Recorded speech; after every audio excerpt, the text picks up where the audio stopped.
Desire unlist লেখিকা সাবিলা সাবি পর্ব ৩৬। বিকেলের সূর্যটা তখন চারুকলার লাল ইটের দেওয়ালগুলোতে এক ধরনের ম্লান আভা ছড়াচ্ছে। ঢাকা বিশ্ববিদ্যালয়ের এই অংশটা সবসময় একটু শান্ত, একটু অন্যরকম। চারুকলার পেছনে সেই ছোট ক্যাফেটেরিয়াতে বসেছিল লুসিয়া। তার সামনে এক কাপ কফি, যা অনেকক্ষণ আগেই ঠান্ডা হয়ে বরফ হয়ে গেছে। লুসিয়ার সমস্ত মনোযোগ ছিল তার ফোনের স্ক্রিনে, কিন্তু তার কান ছিল চিতার মতো সজাগ। ওই লম্বা চুলওয়ালা ছেলেটি যে ফারহানের পুরনো বন্ধু বলে দাবি করেছিল, সে বলেছিল ফারহান নাকি এখনও মাঝে মাঝে এখানে আসে বিষণ্ণতা কাটানোর জন্য। এটা নাকি তার পুরনো অভ্যাস। লুসিয়া ফোন স্কল করছিল, কিন্তু তার মনের ভিতর এক ধরনের অস্থিরতা কাজ করছিল। হঠাৎ ক্যাফেটেরিয়ার দরজায় একটা গটগট শব্দ হলো। দুজন ব্যক্তি ভেতরে ঢুকে ঠিক লুসিয়ার সামনে টেবিল তাটে বসলো। লুসিয়া দ্রুত মাথা নিচু করে নিল। মেক্সিকান চেহারার এই সুন্দরী মেয়েটিকে বাংলাদেশের এই সাধারণ আড্ডার জায়গায় সহজেই চেনা সম্ভব, তাই সে নিজেকে আড়াল করে রাখল। লোক দুটি নিচু স্বরে কথা বলছিল। লুসিয়া প্রথমে পাত্তা দেয়নি, কিন্তু একজনের গলার স্বর শুনে তার মেরুদণ্ড দিয়ে এক শীতল স্রোত বয়ে গেল। এই টান, এই গভীরতা, সে কি তবে ভুল শুনছে, নাকি তার অবচেতন মন কেবল তাকে বিভ্রান্ত করছে? প্রায় ২০ মিনিট পর লোক দুটি চেয়ার টেনে উঠে দাঁড়ালো। তারা যখন ক্যাফে থেকে বেরিয়ে যাচ্ছে, ঠিক সেই মুহূর্তে পশ্চিমের জানলা দিয়ে আসা পড়ন্ত রোদের এক ঝলক একজনের মুখে এসে পড়ল। লুসিয়া এক মুহূর্তের জন্য পাথরের মতো জমে গেল। ওই চোখের তীক্ষ্ণতা আর চিবুকের গঠন, আর সেই চেনা হাঁটার ভঙ্গি, যা সে মেক্সিকোতে অনেকবার দেখেছে। ফারহান! লুসিয়া অস্ফুট স্বরে বিড়বিড় করে উঠল। তার মস্তিষ্কের সমস্ত নিউরন একসাথে সক্রিয় হয়ে উঠল। সে আর এক সেকেন্ডও দেরি করল না। টেবিলের ওপর কফির কাপ আর নিজের পার্স ব্যাগ ফেলে রেখে সে দ্রুত লোক দুটির পিছু নিল। তারা ক্যাফে থেকে বেরিয়ে সোহরাওয়ার্দী উদ্যানের ভেতরের সরু গলিগুলো দিয়ে দ্রুত হাঁটছিল। লুসিয়া নিজেকে গাছ আর দেওয়ালের আড়ালে লুকিয়ে অনুসরণ করতে লাগলো। একবার মনে হলো ফারহান বোধহয় টের পেয়েছে কেউ তাকে দেখছে, কারণ সে বারবার পেছনে তাকাচ্ছিল। কিন্তু লুসিয়া তার মেক্সিকান এক মাস্টারের কাছে শেখা শ্যাডোয়িং বিদ্যা কাজে লাগিয়ে নিজেকে আড়াল করে রাখলো। হঠাৎ করেই তারা মেইন রাস্তা ছেড়ে দিয়ে এক পুরনো পরিত্যক্ত বিশাল বিল্ডিংয়ের জরাজীর্ণ গেট দিয়ে ভেতরে ঢুকে পড়ল। বিল্ডিংটার দেওয়াল থেকে পলেস্তারা খসে পড়ছে, জানালাগুলো লতাপাতায় ঢেকে গেছে। মেক্সিকো ড্রাগ কার্টেলের আস্তানার চেয়েও ভুতুড়ে মনে হচ্ছিল এই জায়গাটা। কিন্তু ফারহানকে পাওয়ার নেশা লুসিয়ার সমস্ত ভয়কে ধুলোয় মিশিয়ে দিল। বিল্ডিংয়ের ভেতরে পা রাখতেই এক ভ্যাপসা গন্ধ আর অন্ধকার লুসিয়াকে গ্রাস করলো। করিডোর দিয়ে এগোতে এগোতে সে দেখল সামনে 3টি গলি 3 দিকে চলে গেছে। লোকগুলোকে আর কোথাও দেখা যাচ্ছে না। লুসিয়া মাঝখানের গলিটা বেছে নিল, কিন্তু কিছুক্ষণ পর সে বুঝতে পারল সে এক ভয়াবহ গোলকধাঁধায় পড়ে গেছে। চারিদিকে ভাঙা দেওয়াল আর জমাট অন্ধকার। সে যে পথ দিয়ে এসেছিল সেই পথটাও এখন আর খুঁজে পাচ্ছে না। Farhan, are you here? Farhan! Lucia চিৎকার করে ডাকলো, কিন্তু কেবল নিজের গলার প্রতিধ্বনি ছাড়া আর কিছুই ফিরে এলো না। সে পকেট থেকে ফোন বের করলো জাভিয়ানকে কল করার জন্য, কিন্তু স্ক্রিনের দিকে তাকিয়ে তার আত্মা শুকিয়ে গেল। No signal. এই বিশাল কংক্রিটের দালানের নিচে নেটওয়ার্কের নাম নিশানা নেই। লুসিয়া কাঁপতে কাঁপতে পেছনের দিকে সরতে যেতে লাগলো। ঠিক তখনই সে অনুভব করলো তার ঠিক পেছনে কেউ একজন দাঁড়িয়ে আছে। তার ঘাড়ের কাছে কারো তপ্ত নিঃশ্বাস পড়ছে। লুসিয়া ভয়ে চোখ বন্ধ করে চিৎকার করতে যাবে, তখনই একজোড়া শক্ত হাত বজ্রমুষ্টির মতো তার মুখ চেপে ধরল। লুসিয়া আতঙ্কে চোখ বন্ধ করে ফেলেছিল। তার মনে হচ্ছিল আজই তার শেষ দিন। কিন্তু হঠাৎ কানে এলো সেই গভীর মাদক মাখা কণ্ঠস্বর। তুমি এখানে কি করছো লুসিয়া? পাগল হয়ে গেছো? ফারহান তার মুখ থেকে হাত সরিয়ে নিতেই লুসিয়া ঘুরে দাঁড়ালো। ঘুটঘুটে অন্ধকারে ফারহানের সেই তীক্ষ্ণ চোখ দুটো জ্বলজ্বল করছে। ফারহান অত্যন্ত বিস্মিত, আবার কিছুটা বিরক্তি গলায় ফিসফিস করে বলল, লুসিয়া, মেক্সিকো ছেড়ে বাংলাদেশে তুমি কি করছো? আর আমাকে এভাবে ফলোই বা করছিলে কেন? তুমি কি জানো এটা কতটা বিপজ্জনক জায়গা? লুসিয়া তখন হাঁপাচ্ছে, তার চোখের কোণে জল জমেছে। সে রাগে আর অভিমানে ফারহানের বুকে একটা ধাক্কা দিয়ে বলল, বিপজ্জনক? আমার চেয়ে বেশি সেটা আর কে জানে ফারহান? তুমি মেক্সিকোতে আমাকে ওভাবে একা ফেলে পালিয়ে এলে কেন? তুমি কি ভেবেছিলে আমি তোমাকে খুঁজে পাবো না? আমি এখানে জাভি ব্রো আর তানবির সাথে এসেছি। আমি তোমাকে খুঁজতে পুরো ঢাকা শহর চষে ফেলেছি। ফারহান চারপাশটা একবার দেখে নিল। তার চেহারায় এক ধরনের অস্থিরতা। সে বলল, জাভিয়ানো এখানে? ও গড! লুসিয়া, তোমাদের এখানে আসা একদম ঠিক হয়নি। আমার জীবন এখন আর আগের মতো নেই। আমি এক গভীর জালে জড়িয়ে গেছি। তোমাদের সাথে আমার দেখা হওয়া মানে তোমাদের জীবনকেও ঝুঁকিতে ফেলা। প্লিজ এখনই এখান থেকে চলে যাও। লুসিয়া ফারহানের শার্টের কলার শক্ত করে চেপে ধরল। একদম না, আমি তোমাকে ছাড়া কোথাও যাচ্ছি না। তুমি কেন পালাচ্ছ ফারহান? কার ভয়ে? আমার জাভি ব্রো আছে, তো সে থাকতে কিসের ভয়? ফারহান এক ম্লান হাসি হাসল। সেই হাসিতে কোনো আনন্দ ছিল না, ছিল কেবল হাহাকার। জাভিয়ান মেক্সিকোর পাওয়ারফুল কেউ হতে পারে, কিন্তু এটা বাংলাদেশ লুসিয়া। এখানে অদৃশ্য শত্রুরা অনেক বেশি শক্তিশালী। শোনো, ওই যে দূরে একটা আলো দেখছো, ওদিক দিয়ে বের হলে তুমি মেইন রাস্তায় পৌঁছে যাবে। যাও। ঠিক তখনই দালানের নিচতলা থেকে ভারী বুটের শব্দ আর টর্চের আলো দেখা গেল। ফারহানের মুখ ফ্যাকাশে হয়ে গেল। সে লুসিয়াকে দেওয়ালের আড়ালে ধাক্কা দিয়ে সরিয়ে দিয়ে বলল, একদম শব্দ করবে না লুসিয়া, চুপচাপ থাকো। লুসিয়ার কান্না তখন থামছেই না। সে ফারহানের হাত ধরে বারবার আকুতি করছিল, আমি শুধু তোমার জন্য এখানে এসেছি ফারহান। প্লিজ আমাকে এভাবে তাড়িয়ে দিও না। আমি তোমাকে ছাড়া বাঁচব না। ফারহানের চোয়াল শক্ত হয়ে গেল। তার চোখে এক মুহূর্তের জন্য মায়া কাজ করলেও সে নিজেকে সামলে নিল। সে অত্যন্ত কঠোর গলায় বলল, ভালোবাসা? এই বিপদসংকুল জায়গায় ভালোবাসার কোনো দাম নেই লুসিয়া। তুমি যাবে না তো?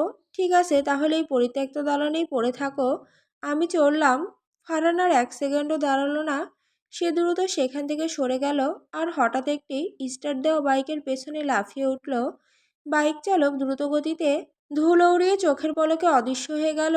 লুসিয়া চিৎকার করে, ফারহান, ফারহান বলে ডাকতে ডাকতে দালানের বাইরে আসার চেষ্টা করলো, কিন্তু অন্ধকার আর ভাঙা ইটের গোলক ধাঁধায় সে আবার পথ হারিয়ে ফেলল। মেইন রাস্তায় পৌঁছানোর ঠিক কয়েক গজ আগেই হঠাৎ ঝোপের আড়াল থেকে 3-4 জন লোক বেরিয়ে এলো। লুসিয়া কিছু বুঝে ওঠার আগেই একজন তার নাকে ক্লোরোফর্ম ভেজা রুমাল চেপে ধরল। কয়েক সেকেন্ডের ছটফটানি, আর তারপর লুসিয়ার শরীরটা নিস্তেজ হয়ে এলো। তারা লুসিয়াকে পাজকোলা করে সেই পরিত্যক্ত বিল্ডিংয়ের একদম ওপরতলায় নিয়ে গেল। সেখানে একটি ভাঙা ঘরে আধো অন্ধকারে চেয়ারে বসে একজন লোক সিগারেট টানছিল। তার সামনে লুসিয়াকে মেঝের উপর ফেলে দেওয়া হলো।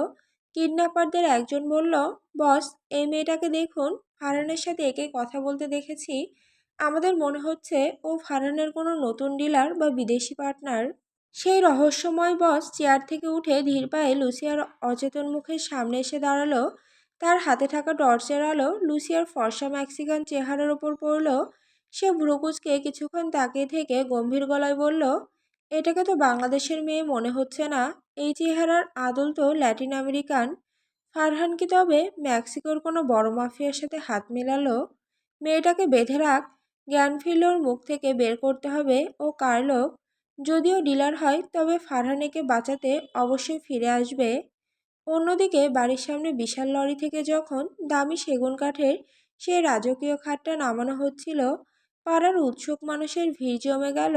4-5 জন মজবুত লোক হিমশিম খাচ্ছিল খাটের এক একটা অংশ ভেতরে নিতে। জাভিয়ান শোরুম থেকে সব থেকে মজবুত আর দামি খাটটাই পছন্দ করেছে, যার কারুকাজ দেখে তানভীর বাবা মা তো বটেই, এমনকি পাশের বাড়ির লোকজনও উকি মারছে।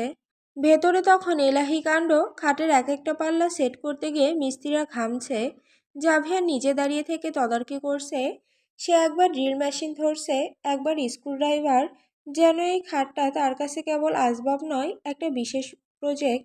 তানভি একপাশে দাঁড়িয়ে অবাক হয়ে জাভিয়ানকে দেখছিল। মেক্সিকোর সেই ভয়ঙ্কর মানুষটা, যার এক ইশারায় মানুষের প্রাণ যায়, সে এখন একটা সাধারণ গেঞ্জি পরে ঘাম মুছে খাটের জয়েন্টগুলো চেক করছে। তানভীর মা বারবার বলছেন, বাবা জাভিয়ান, তুমি সরো, ওরা করুক, তোমার গায়ে ধুলো লাগছে। জাভিয়ান হেসে বলল, না মা, এটা একদম ঠিকঠাক হওয়া চাই, একটু নড়বড়ে থাকলে চলবে না। তার কথার ভেতরে যে নিগুড় রহস্য ছিল, সেটা শুনে তানভীর লজ্জা পেয়ে রান্নাঘরের দিকে পালালো। খাটের কাজ যখন প্রায় শেষ পর্যায়ে, জাভিয়ানের হঠাৎ লুসিয়ার কথা মনে পড়ল। সে হাত মুছে পকেট থেকে ফোনটা বের করলো। লুসিয়া অনেকক্ষণ ধরে বাইরে। এই অচেনা শহরে তার একা থাকাটা ঠিক নয়। জাভিয়ান লুসিয়ার নাম্বারে ডায়াল করলো। The number is you are calling is currently unreachable. Javian ভ্রু কুঁচকালো, সে আবার চেষ্টা করলো, কিন্তু ফলাফল একই। নেটওয়ার্ক একদম নেই। জাভিয়ান ভাবলো হয়তো কোনো শপিং মলে আছে যেখানে সিগন্যাল পাওয়া যাচ্ছে না। সে জিপিএস ট্র্যাকারটা একবার চেক করার চেষ্টা করলো, কিন্তু সেখানেও দেখাচ্ছে লাস্ট লোকেশন আপডেট 20 মিনিট আগে। জাভিয়ানের ভেতরে খসখসানি শুরু হলো। সে জানে লুসিয়া ফারহানকে খুঁজে পেতে কতটা মরিয়া, কিন্তু এই মুহূর্তে খাট সেট করার বাড়ির মানুষের এই খুশির আমেজ ছেড়ে সে হুট করে বেরিয়ে যেতে পারছিল না। মিস্ত্রিরা তখন গদিটা খাটের উপর বিছিয়ে দিচ্ছে। তানভীর বাবা লাঠিতে ভর দিয়ে এসে বললেন, চমৎকার হয়েছে খাটটা, তোমাদের ঘরে এটা বেশ মানাবে। লুসিয়ার মা কই, ওকে ডাকো, নাস্তা তৈরি তো। জাভিয়ান ম্লান হাসল, কিন্তু তার এক হাত পকেটের ফোনের উপর শক্ত হয়ে আছে। সে মনে মনে ভাবল, লুসিয়া, তুই যদি ফারহানের পাল্লায় পড়ে কোনো ঝামেলায় জড়াস, তবে আজ ফারহানের রক্ষা নেই। এদিকে সেই পরিত্যক্ত বিল্ডিংয়ের 4 তলায় ধুলোবালি মাখা মেঝের ওপর লুসিয়ার জ্ঞান ফিরতে শুরু করেছে। তার হাত পা শক্ত করে দড়ি দিয়ে বাঁধা, সামনেই সেই রহস্যময় বস তখনও সিগারেট ফুঁকছে। লুসিয়া চোখ মেলতেই লোকটা তার সামনে এসে বসলো। শুনেছি মেক্সিকান মেয়েরা খুব সাহসী হয়, দেখি তো তোমার সাহস কতটুকু। ফারহান কি তোমাকে এখানে কোনো ডিলের জন্য পাঠিয়েছে, নাকি তুমি ওর সেই পুরনো প্রেমিকা? লুসিয়া ঘৃণায় লোকটার মুখে থুতু ছিটালো। লোকটা রেগে গিয়ে তার চুলের মুঠি ধরল। পুরনো ঢাকার সোহরাওয়ার্দী উদ্যানের মধ্যবর্তী সেই জরাজীর্ণ পরিত্যক্ত বিল্ডিংটি এখন আর কেবল ইট পাথরের স্তূপ নেই, এটি এখন এক জীবন্ত নরক হয়ে গেছে। 4 তলা সেই স্যাঁতসেঁতে ঘরটায় ধুলোবালি আর পচা গন্ধের মাঝে লুঝিয়া মেঝের ওপর পড়ে আছে। তার হাত পা শক্ত দড়ি দিয়ে বাঁধা, কবজি কেটে রক্ত চুইয়ে পড়ছে। সেই রহস্যময় বস, যার নাম কাল্লু, সে লুসিয়ার সামনে দাঁড়িয়ে পৈশাসিক আনন্দ পাচ্ছিল। লুসিয়া যখন ঘৃণায় তার মুখে থুতু ছিটালো, কাল্লুর ভেতরের পশুটা জেগে উঠল। সে হিংস্রভাবে লুসিয়ার সোনালি চুলগুলো মুঠি করে ধরল। লুসিয়া যন্ত্রণায় আর্তনাদ করে উঠল, কিন্তু তার চোখে তখনও আগুনের ফুলকি। হারামজাদি, বিদেশি মেম হয়ে আমার মুখে থুতু দিস! ফারহান তোকে কোন সাহসে পাঠিয়েছে এখানে? কাল্লু গর্জাতে গর্জাতে লুসিয়ার গালে সজোরে একটা থাপ্পড় বসিয়ে দিল। লুসিয়ার মাথাটা ঘুরে গেল, তার ফর্সা গালে কালশিটে পড়ে গেল মুহূর্তেই। ঠোঁটের কোণ ফেটে রক্ত বের হতে লাগলো। কাল্লু থামল না, সে আবার তার চুল ধরে হ্যাঁচকা টান দিল। বল, ফারহান কোথায়? ও কার সাথে ডিল করছে? সে আবার লুসিয়াকে থাপ্পড় মারতে উদ্যত হলো। ঠিক সেই মুহূর্তে পুরো বিল্ডিংটা এক বিশাল ভূমিকম্পে কেঁপে উঠল। নিচতলার সেই লোহার গেটটা কেউ যেন কোনো মরণাস্ত্র দিয়ে দুমড়ে মুচড়ে ভেতরে ঢুকে পড়েছে।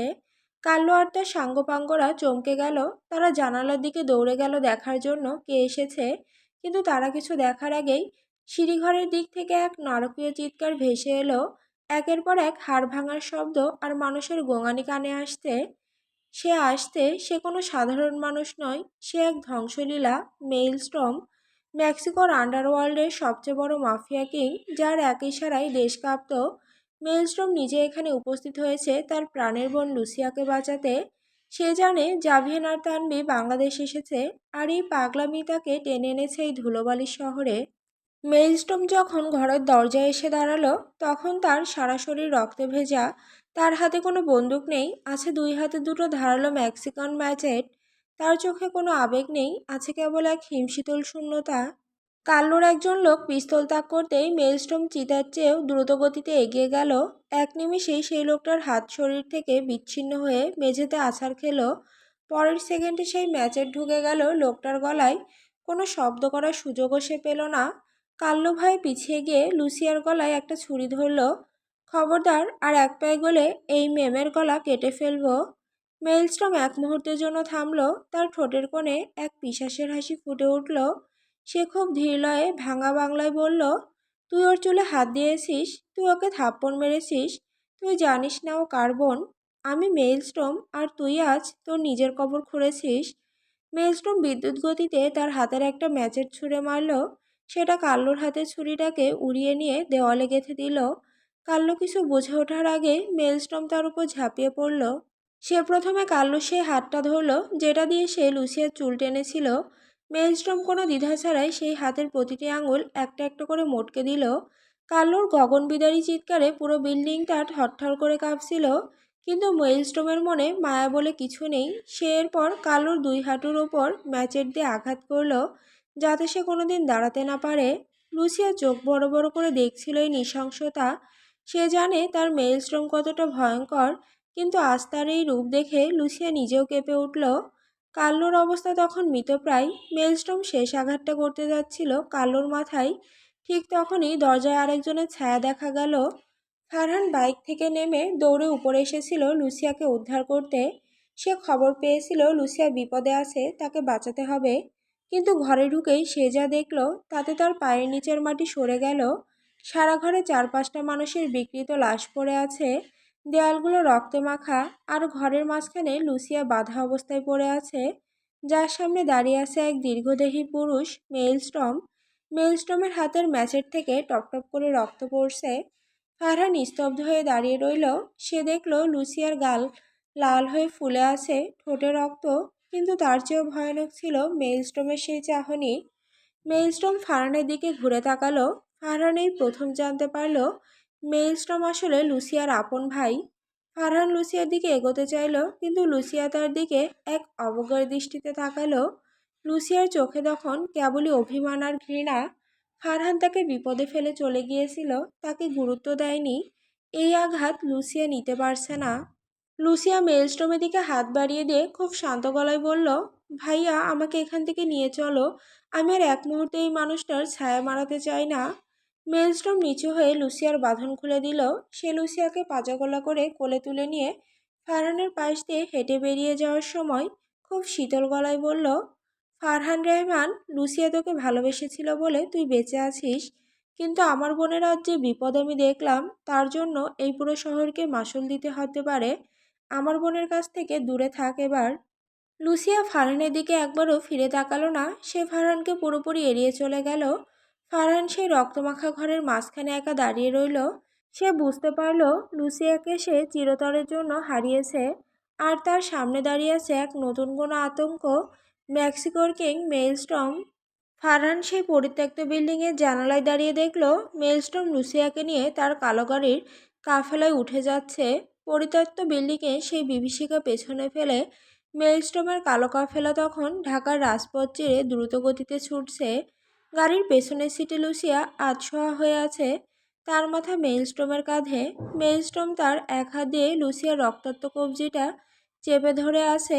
তার চোখে তখনও সেই খুনি আভা, কিন্তু বোনের জন্য সেখানে মিশে আছে এক গভীর মমতা। মেইলস্টোম সরাসরি কোনো হাসপাতালে গেল না, কারণ সেখানে পুলিশের ঝামেলা হতে পারে। সে তার নিজস্ব নেটওয়ার্ক ব্যবহার করে বনানীর এক গোপন ব্যক্তিগত ক্লিনিকে লুসিয়াকে নিয়ে গেল। সেখানে অভিজ্ঞ ডাক্তার দ্রুত লুসিয়ার ক্ষতগুলো ড্রেসিং করে দিলেন। লুসিয়ার গালে কালশিটে পড়া দাগটায় যখন বরফ দেওয়া হচ্ছিল, সে যন্ত্রণায় চোখ বন্ধ করে ফেলল। তার মনে বারবার ফারহানের সেই নির্দয়ভাবে চলে যাওয়ার দৃশ্যটা ভেসে উঠছিল।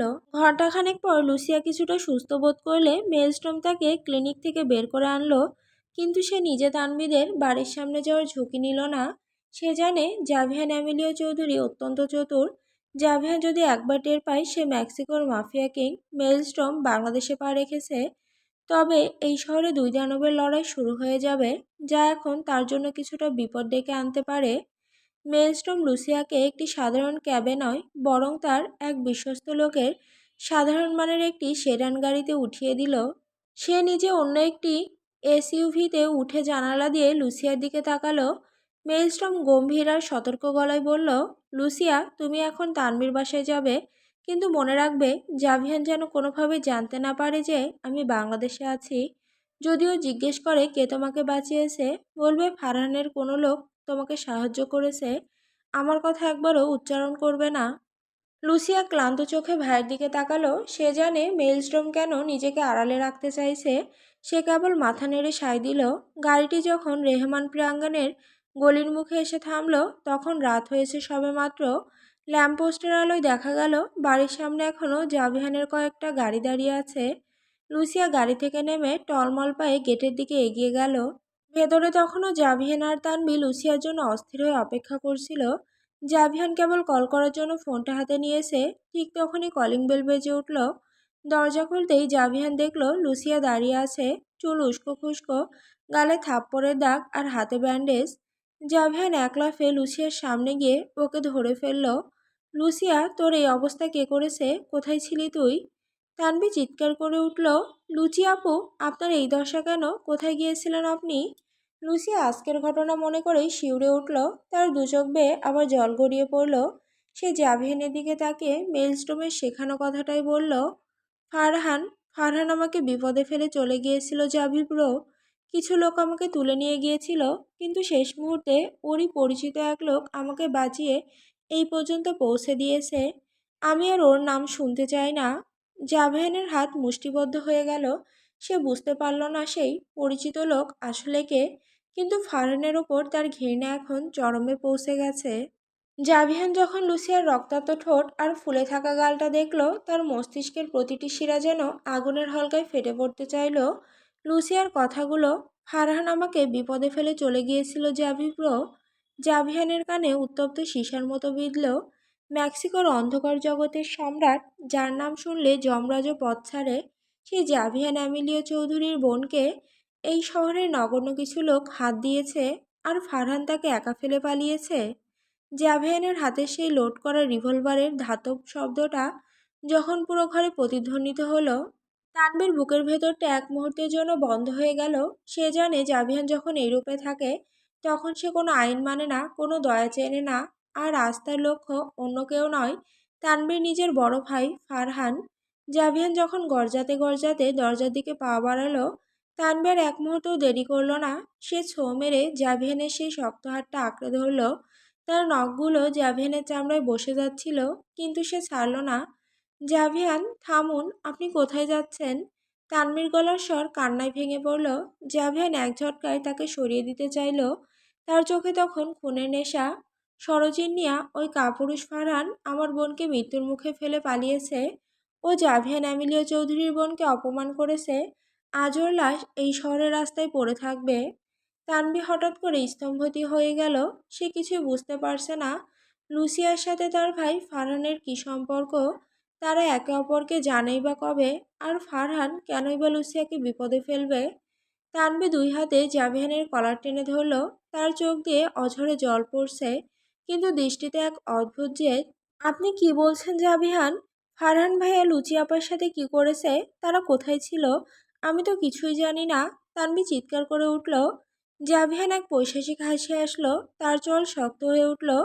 তুমি জানো না জিনিয়া, তোমার ওই ভাই মেক্সিকোতে থাকতে আমার বোনের মাথা খেয়েছে। লুসিয়া পাগলের মতো ফারহানকে ভালোবেসেছে, কিন্তু তোমার ভাই আমার বোনের সাথে কি করলো? আমার বোনের পিছে যেখানে শত শত রাজপুত্রের মতো ছেলের লাইন লেগে থাকে, সেখানে সেই ফারহান কিনা আমার বোনকে অবহেলা করলো। অবহেলা তো পরের কথা, আজ সে লুসিয়াকে অপহরণকারীদের হাতে ফেলে দিয়ে পালিয়েছে। তানভি তখন কান্নারত কণ্ঠে বলে উঠল, এখন কি আপনি নিজের হাতে আপনার স্ত্রীর ভাইকে খুন করবেন? আপনি কি চান আমার বাবার বাড়িতে আর শোকের মাতম উঠুক? জাভিয়ান থমকে গেল। ভাই শব্দটা তার কানে যেন তপ্ত সীসার মতো বিঁধল। সে দাঁতে দাঁত চেপে তানভীর দিকে তাকালো। ভাই? যে ভাই অন্য আরেকজনের বোনকে বাঁচাতে পারে না, সে ভাই কাপুরুষের মতো পালায়। সে আমার চোখে কারো ভাই নয়, ও একটা আবর্জনা, আর আবর্জনা পরিষ্কার করাই আমার কাজ। তানভি এবার জাভেনের বুকের ওপর মাথা ঠেকে ফুঁপিয়ে কেঁদে উঠল। আমি জানি ভাইয়া ভুল করেছে, যদিও সত্যি এমন কিছু করে থাকে তবে সেটা অন্যায়। কিন্তু ও আমার ভাই জাভিয়ান, আমার মা বাবার একমাত্র ছেলে। আপনি যদি আজ ওর রক্ত ঝরান, তবে আমার সাথে আপনার সম্পর্কের সব সুতো ছিঁড়ে যাবে। আপনি কি পারবেন আমার চোখে সারা জীবন সেই খুনের দাগ নিয়ে তাকাতে? জাভিয়ানের শরীরের প্রতিটি পেশি তখন তীরের মতো ধনুকের শিলার টানে টানটান হয়ে আছে। সে রাগে কাঁপছে। একপাশে তার বোনের অপমানিত মুখ, আর অন্য পাশে তার ভালোবাসার মানুষের বুক ফাটা আর্তনাদ। জাভিয়ান হিতাহিত জ্ঞান হারিয়ে দেওয়ালে সজোরে একটা ঘুষি মারল। দেওয়ালের পলেস্তারা খসে পড়ল। জাভিয়ানের হাতে গাঁট ফেটে রক্ত বের হতে লাগলো, কিন্তু সে সেদিকে তাকাচ্ছিল না। সে তার রিভলভারটা কোমরে গুঁজে দিয়ে তানভীর দিকে এক পৈশাচিক শান্ত দৃষ্টিতে তাকালো। তার কণ্ঠস্বর তখন বরফের মতো শীতল। শুধুমাত্র তোমার ভাই বলে আজও বেঁচে গেল জিনিয়া। শুধু তোমার চোখের জলের দাম দিতে গিয়ে আমি আজ পিছিয়ে আসছি। কিন্তু মনে রেখো, জাভিয়ান অ্যামিলিয়া চৌধুরী কোনোদিন তার ঋণ ভোলেন না। ফারহানকে আজ না হোক কাল আমার সামনে আসতেই হবে। আর সেদিন যদিও নিজেকে নির্দোষ প্রমাণ করতে না পারে, তবে তোমার ভালোবাসা ওকে বাঁচাতে পারবে না। লুসিয়া সোফায় বসে নিঃশব্দে কাঁদছিল। সে দেখল কিভাবে তানভি নিজের ভাইকে বাঁচাতে তার স্বামীর সামনে বুক চিতিয়ে দাঁড়ালো। কিন্তু লুসিয়ার মনে তখন কেবলই এক বিষাক্ত অভিমান। ফারহান, তুমি কি সত্যি আমাকে ওভাবে ফেলে চলে গেলে, নাকি এর পেছনে অন্য কোনো গল্প আছে? তানভীর মা ঘরে ঢুকেই থমকে দাঁড়ালেন। তিনি দেখলেন জাভিয়ানের হাতে গার্ড দিয়ে রক্ত পড়ছে, মেঝেতে পলেস্তারা খসে পড়েছে, আর সোফায় বসে লুসিয়া যন্ত্রণায় আর অভিমানে ডুকরে কাঁদছে। তানভীর চোখে তখনও জল। কি হয়েছে এখানে? জাভিয়ানের বাবা, তোমার হাতে রক্ত কেন? তানভি, তুই কাঁদছিস কেন? আর লুসিয়াই বা কাঁদছে কেন? তানভীর মা আতঙ্কিত গলায় একের পর এক প্রশ্ন করতে লাগলেন। তানভীর বাবা লাঠিতে ভর দিয়ে দরজার চৌকাঠে দাঁড়িয়ে তীক্ষ্ণ দৃষ্টিতে জাভিয়ানের দিকে তাকালেন। তিনি জাভিয়ানের ভেতরে সেই দাউ দাউ করা আগুনটা টের পাচ্ছিলেন। জাভিয়ান তখনও রাগে ফুঁসছে, তার চোখ মুখ লাল। ফারহানের নামটা তার জিহ্বার ডগায় চলে আসছিল, কিন্তু তানভীর দ্রুত জাভিয়ানের সামনে গিয়ে তার রক্তমাখা হাতটা চেপে ধরল। সে জানে এই মুহূর্তে ফারহানের কথা বললে তার বাবা মা সহ্য করতে পারবেন না। তানভি নিজের চোখের জল মুছে কোনো মতে গলা পরিষ্কার করে বলল, মা, কিছু হয়নি। আসলে আসলে লুচি আপা একা শহর দেখতে বেরিয়েছিল। পথে কিছু ছিনতাইকারী ওনার ব্যাগ ছিনতাই করতে গিয়ে ওনাকে ধাক্কা দিয়েছে, তাই উনি চোট পেয়েছেন। জাভিয়ান সেটা শুনে খুব রেগে গিয়েছিল, তাই উনি রাগে দেওয়ালে ঘুষি মেরেছেন। জাভিয়ান প্রথমে কিছু বলতে চাইছিল না, তার শরীর তখনও অপমানের জ্বালায় কাঁপছে। কিন্তু তানভীর বাবার সেই জিজ্ঞাসা আর মায়াবী দৃষ্টি দেখে সে নিজেকে কিছুটা শান্ত করল।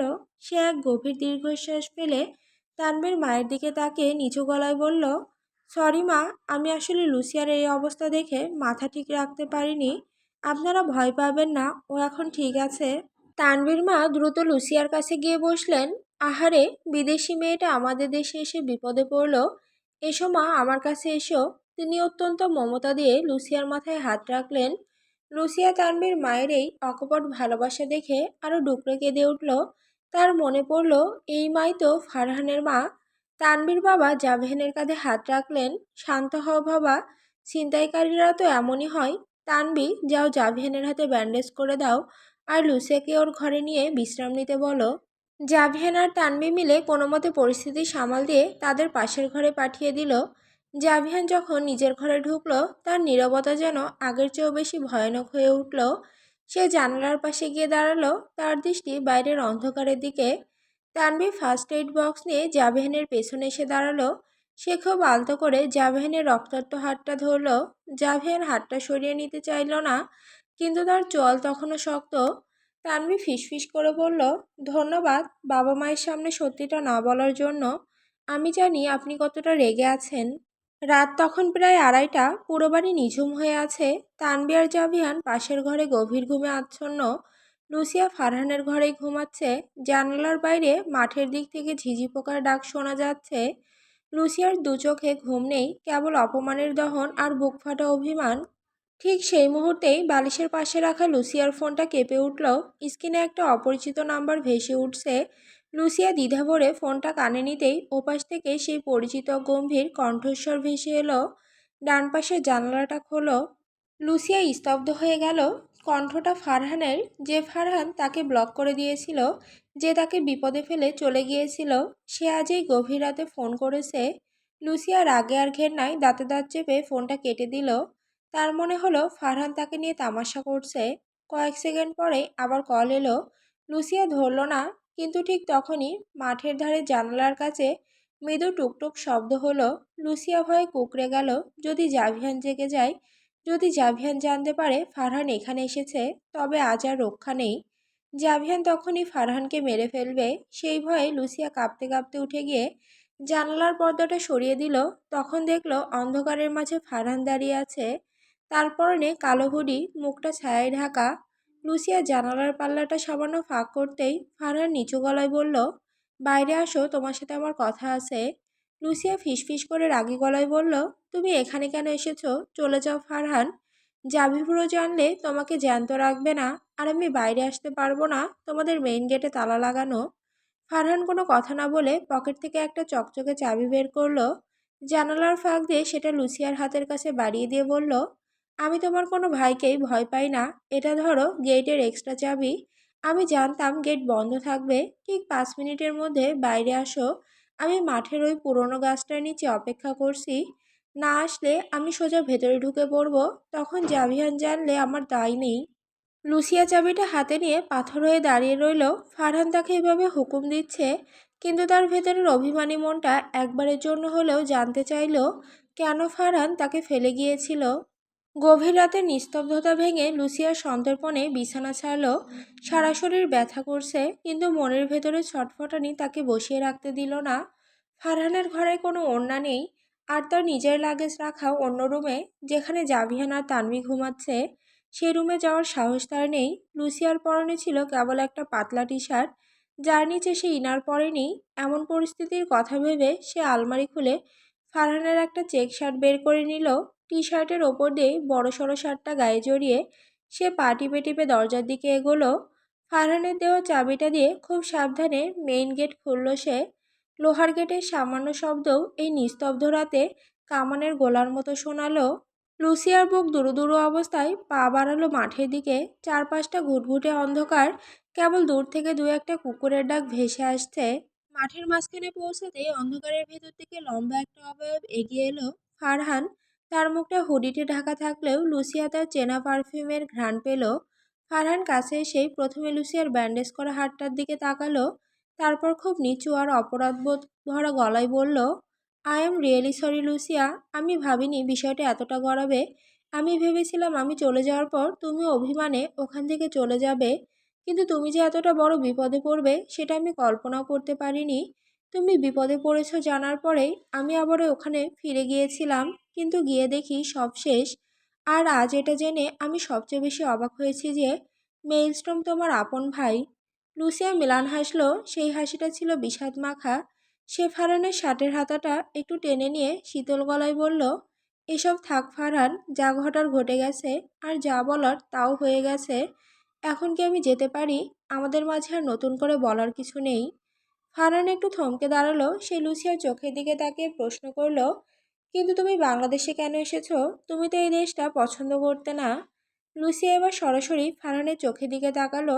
তার চোখের কোণে নোনা জল চিকচিক করে উঠল। সে ধরা গলায় বলল, তোমাকে আর বলে কি হবে ফারহান? যে মানুষটা মনের ভাষা বোঝে না, তাকে কথা দিয়ে বোঝানোর সাধ্য আমার নেই। ভালোবাসার টানে মানুষ 7 সমুদ্র 13 নদী পার হয়ে আসে, আর তুমি আমায় জিজ্ঞেস করছো কেন এসেছি? ফারহান এক মুহূর্ত স্তব্ধ হয়ে গেল। তার বুকের ভেতরটা মোচড় দিয়ে উঠল। সে অস্ফুট স্বরে বলল, তার মানে তুমি কেবল আমার জন্য এসেছো? লুসিয়া কোনো উত্তর দিল না। সে মুখ ফিরিয়ে নিল। ফারহান তখন হঠাৎ খেয়াল করলো লুসিয়ার পরনের শার্টটার দিকে। সে একটু অবাক হয়ে ভ্রু কুঁচকে বলল, তুমি কি জামা কাপড় আনোনি সাথে? আমার শার্ট কেন পরেছো? লুসিয়া বিরক্ত হয়ে নিজের গায়ের বড় শার্টটার দিকে তাকিয়ে বলল, আমার ব্যাগ অন্য রুমে, যেখানে জাভি ব্রো ঘুমাচ্ছে। আমি চাইনি কেউ আমাকে বের হতে দেখুক, আর তোমার ঘরে এটাই ছিল। এখন কি শার্টটা খুলে দিয়ে যাব? ফারহান ম্লান হাসলো। সে এগিয়ে এসে লুসিয়ার শার্টের কলারটা একটু ঠিক করে দিয়ে খুব নিচু স্বরে বলল, না থাক, তোমাকে আমার শার্টে খুব একটা খারাপ লাগছে না, বরং এই প্রথম তোমাকে আমার খুব কাছের কেউ মনে হচ্ছে। লুসিয়া স্তব্ধ হয়ে গেল। ফারহানের এই ছোট একটা কথা যেন তার সব অভিমান এক নিমিষেই ধুয়ে ফেলতে চাইল। লুসিয়া তখন একরাশ দীর্ঘশ্বাস ফেলে মাথা নিচু করল। ফারহানের দেওয়া সেই ঢিলেঢালা শার্টের হাতাটা আঙুলে জড়াতে জড়াতে ধরা গলায় বলল, অনেক কথা হলো, এবার আমি যাই, বাই। লুসিয়া পা বাড়াতে চাইল বাড়ির দিকে, কিন্তু ফারহান তাকে যেতে দিল না। মুহূর্তের মধ্যেই ফারহান লুসিয়ার হাতটা শক্ত করে টেনে ধরল। টানের তীব্রতায় লুসিয়া ছিটকে এসে ফারহানের বুকের ওপর আছড়ে পড়ল। ফারহানের এক হাত লুসিয়ার কোমরে, আর অন্য হাতটা ধীরে ধীরে উঠে এলো লুসিয়ার ফর্সা গালে। আবছা অন্ধকারেও সেই কালশিটে দাগটা স্পষ্ট বোঝা যাচ্ছিল। ফারহান তার পকেট থেকে ফোন বের করে ফ্ল্যাশ লাইটটা অন করলো। আলোর তীব্রতায় লুসিয়া চোখ কুঁচকে ফেলল। ফারহান খুব কাছ থেকে দেখল সেই দাগটা, যেখানে ওই জানোয়ারটা সজোরে থাপ্পড় মেরেছিল। ঠোঁটের কোণে জমাট বাঁধা রক্ত আর গালের ফোলা অংশটা দেখে ফারহানের চোখের মণি স্থির হয়ে গেল। হঠাৎ করেই ফারহান সব নিয়ন্ত্রণ হারিয়ে ফেলল। সে ফোনের আলোটা নিভিয়ে দিয়ে লুসিয়ার মুখটা দুহাতে আগলে ধরল, আর অত্যন্ত নিবিড়ভাবে লুসিয়ার সেই আহত গালে ঠোঁট ছোঁয়ালো। এক গভীর তীব্র চুমু। লুসিয়া স্তব্ধ হয়ে গেল। তার শরীরের প্রতিটি শিরায় বিদ্যুৎ বয়ে গেল। এতক্ষণে জমে থাকা সব রাগ, সব অভিমান আর ঘৃণা সেই এক মুহূর্তের স্পর্শে মোমের মতো গলে জল হয়ে গেল। লুসিয়ার নিজেকে ধরে রাখতে পারল না। সে ফারহানের শার্ট খামচে ধরে হু হু করে কেঁদে উঠল। তার কান্নার শব্দ রাতের নিস্তব্ধতাকে চিরে দিচ্ছিল। ফারহান এক পর্যায়ে লুসিয়াকে নিজের বুকের ভেতর শক্ত করে টেনে নিল। তার চিবুক লুসিয়ার মাথায় ঠেকিয়ে খুব শান্ত স্বরে বলল, বোকা মেয়ে, কেন আমার পিছু পিছু ঘোরো বলো তো? কেন আমায় ভুলে যাচ্ছ না? কেন নিজের জীবনটাকে এভাবে বিপন্ন করছো? লুসিয়া ফারহানের বুক থেকে মাথা তুলে ঝাপসা চোখে তার দিকে তাকালো। তার স্বরে তখন একরাশ হাহাকার। তুমি কি আমাকে একটু মনে করো না ফারহান? আমি কি তোমার কাছে এতটাই মূল্যহীন? ফারহান এক দীর্ঘশ্বাস ফেলে আকাশের দিকে তাকালো। তারপর লুসিয়ার চোখের দিকে স্থির দৃষ্টিতে চেয়ে বলল, ভালোবাসি তোমাকে আমি, আর ভালোবাসি বলেই তোমাকে দূরে সরিয়ে রাখি লুসিয়া। আমার জীবনটা সহজ নয়। আমি এক এমন চোরাবালিতে আটকে গেছি যেখান থেকে বের হওয়ার কোনো পথ নেই। হয়তো মৃত্যু ছাড়া আমি এই জীবন থেকে মুক্তি পাবো না। আর সেই কারণেই আমি নিজের বাবা মায়ের কাছ থেকে দূরে থাকি, বোনের কাছ থেকে দূরে থাকি, আর তোমার কাছ থেকেও। ফারহান একটু থামলো, তার গলাটা ধরে এলো। সে আবার বলল, তোমাকে আমি আমার কাছে রাখতে পারবো না লুসিয়া। আমার বড্ড ইচ্ছে করে জানো তোমাকে প্রাণ ভরে ভালোবেসে নিজের কাছে আগলে রাখতে, কিন্তু আমি পারছি না। আমার ছায়া মারালে তোমার জীবনে কেবল বিপদই আসবে। আজকের ঘটনা কি তার প্রমাণ নয়? মাঠের ধারে সেই প্রাচীন গাছটার নিচে সময়টা থমকে দাঁড়িয়েছে। ঝিঝি পোকার ডাক আর দূর থেকে আসা বাতাসের শস্য শব্দ ছাড়া আর কিছু শোনা যাচ্ছে না। লুসিয়া ফারহানের বুকের ওপর মাথা রেখে কিছুক্ষণ নিথর হয়ে দাঁড়িয়ে রইল। ফারহানের শরীরের উষ্ণতা আর সেই শার্টের ঘ্রাণ তাকে এক অদ্ভুত ঘোর লাগা জগতে নিয়ে গেছে। ফারহানের মুখে ভালোবাসি শব্দটা শোনার পর লুসিয়ার ভেতরে সমস্ত দ্বিধা, ভয় আর অভিমান এক নিমিষে কর্পূরের মতো উবে গেল। সে ধীরে ধীরে ফারহানের বুক থেকে মাথা তুলল। তার চোখে তখনও জল চিকচিক করছে, কিন্তু দৃষ্টিতে এক অটল পাহাড় সম ধীরতা। লুসিয়া ফারহানের শার্টের কলারটা আরো শক্ত করে খামচে ধরল, যেন ছেড়ে দিলেই ফারহান আবার কুয়াশার মতো মিলিয়ে যাবে। সে কাঁপা কাঁপা কিন্তু পরিষ্কার গলায় বলল, আমি এত কিছু জানি না ফারহান। গত কয়েকটা মাস আমি নরকের আগুনের মধ্য দিয়ে গিয়েছি। আমি মেক্সিকোতে বসে হাজারবার চেষ্টা করেছি তোমাকে ভুলে যেতে, মুভ অন করতে। ভেবেছিলাম হয়তো তুমি আমাকে কখনো ভালোবাসোইনি, কিন্তু আজ, এখন তোমার নিজের মুখ থেকে ওই একটা কথা শোনার পর আমার ফেরার আর কোনো পথ নেই। লুসিয়া এক মুহূর্ত থামলো, তার শ্বাস প্রশ্বাস দ্রুত হচ্ছে। সে সরাসরি ফারহানের চোখের মনির দিকে তাকিয়ে বলল, তুমি ছাড়া আমার আর কোনো গন্তব্য নেই। তুমি বিপদকে ভয় পাও, তুমি মৃত্যুকে ভয় পাও, আমি পাই না। আমি তোমাকে চাই যে কোনো মূল্যে। তোমার জীবন যদি নরক হয়, আমি সেই নরকেই তোমার হাত ধরে পুড়তে রাজি আছি। যেটা যতই বিপজ্জনক হোক, আমি তোমার কাছেই থাকতে চাই। আমাকে আর দূরে ঠেলে দিও না ফারহান, প্লিজ। ফারহান স্তব্ধ হয়ে গেল। লুসিয়ার এই আত্মত্যাগের রূপ সে আগে কখনো দেখেনি। মেক্সিকোর সেই চঞ্চল, অতিরিক্ত আধুনিক আর আদুরে মেয়েটি আজ যেন এক রণক্লান্ত যোদ্ধার মতো তার ভালোবাসা দাবি করছে। ফারহান চাইছিল তাকে আবার বোঝাতে, তাকে রক্ষা করতে, কিন্তু লুসিয়ার চোখে সেই তৃষ্ণা দেখে তার সব যুক্তি হেরে গেল। ফারহান দুহাতে লুসিয়ার মুখটা আবার আগলে ধরল, তার কপালে নিজের কপাল ঠেকিয়ে খুব নিচু স্বরে বলল, তুমি জানো না কি করছো লুসিয়া? আমার সাথে থাকা মানে প্রতি মুহূর্তে মৃত্যুর সাথে পাঞ্জা লড়া। তোমার ভাইয়েরা কোনোদিন আমার সাথে থাকতে দেবে না। লুসিয়া ম্লান হাসল। ভাইয়েরা আমাকে ভালোবাসে ফারহান, কিন্তু আমার জীবনটা আমার। আমি আজ থেকে আর কারো কথা শুনবো না। আমি শুধু তোমার হয়ে থাকতে চাই। ফারহান গভীর এক দীর্ঘশ্বাস ফেলে নিচু স্বরে বলল, ঠিক আছে লুসিয়া, অনেক রাত হয়েছে, এবার রুমে যাও। কেউ জেগে গেলে আর রক্ষা থাকবে না। লুসিয়া ফারহানের বুকের সাথে খামচে ধরল। তার যাওয়ার একদমই ইচ্ছে নেই। সে অভিমানী গলায় ফিসফিস করে বলল, আর একটু থাকি না ফারহান। সেই কবে আমাকে একা ফেলে মেক্সিকো থেকে চলে এসেছিলে। আমার প্রতিটা দিন যেন বছরের মতো কেটেছে। আসলে ওপরওয়ালা যা করেন ভালোর জন্যই করেন। আজ যদি আমি ওই বিপদে না পড়তাম, তবে তুমি কোনোদিন নিজে থেকে আমার কাছে আসতে না। লুসিয়ার এই কথা শুনে ফারহানের চোয়াল শক্ত হয়ে গেল। তার চোখে এক মুহূর্তের জন্য সেই পৈশাসিক ভয়ের ছায়া খেলে গেল। যদি লুসিয়ার আজ বড় কোনো ক্ষতি হয়ে যেত। ফারহান ঝট করে নিজের তর্জনী লুসিয়ার ঠোঁটের উপর চেপে ধরল। চুপ, একদম এসব বলবে না। কি বলছো এসব? বিপদে পড়েছো বলে দেখা হয়েছে। তুমি কি জানো আমার বুকটা কেমন করছিল যখন শুনলাম তোমাকে ওই জানোয়ারগুলো তুলে নিয়ে গেছে?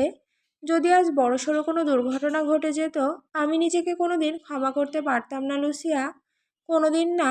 ফারহানের কণ্ঠে ফুটে উঠল এক তীব্র অপরাধবোধ আর ভালোবাসা। লুসিয়া এক পলক ফারহানের আগুনের মতো জ্বলজ্বলে চোখের দিকে তাকালো। সে আলতো করে ফারহানের আঙুলটা নিজের ঠোঁট থেকে সরিয়ে নিল। তারপর কোনো কথা না বলে হুট করেই ফারহানের ঠোঁটে একটা আলতো পালকের মতো নরম চুমু খেয়ে বসলো। ফারহান স্তব্ধ হয়ে গেল। তার শরীরের প্রতিটি কোষ এক মুহূর্তের জন্য অবশ হয়ে গেল। সে লুসিয়ার চোখের দিকে তাকিয়ে একটু হাসল। সেই হাসিতে ছিল প্রশ্রয় আর এক নেশা। সে ফিসফিস করে বলল, এভাবে কেউ চুমু খায়? এটা তো স্রেফ একটু ছোঁয়া। লুসিয়া তার ঘাড় বাঁকিয়ে চঞ্চল চোখে তাকালো। তার ডাগর চোখে তখন দুষ্টুমি আর প্রেম খেলা করছে। সে চ্যালেঞ্জ করার ভঙ্গিতে বলল, তাহলে কিভাবে খাই? তুমিই শেখাও না। ফারহানের ধৈর্যের বাঁধ এবার ভেঙে গেল। সে লুসিয়ার কোমর জড়িয়ে ধরে তাকে নিজের দেহের সাথে একদম মিশিয়ে নিল। লুসিয়ার পিঠ গিয়ে ঠেকল সেই পুরনো গাছের খসখসে বাকলে। ফারহান আর এক মুহূর্ত দেরি করল না। সে লুসিয়ার ঠোঁটে ঠোঁট মিলিয়ে দিল এক গভীর, তীব্র আর তৃষ্ণার্ত চুম্বন, যাতে মিশেছিল মাসের পর মাস ধরে জমে থাকা বিরহ, হাহাকার আর না পাওয়া ভালোবাসার সবটুকু তৃষ্ণা। লুসিয়ার দুচোখ বুজে এলো।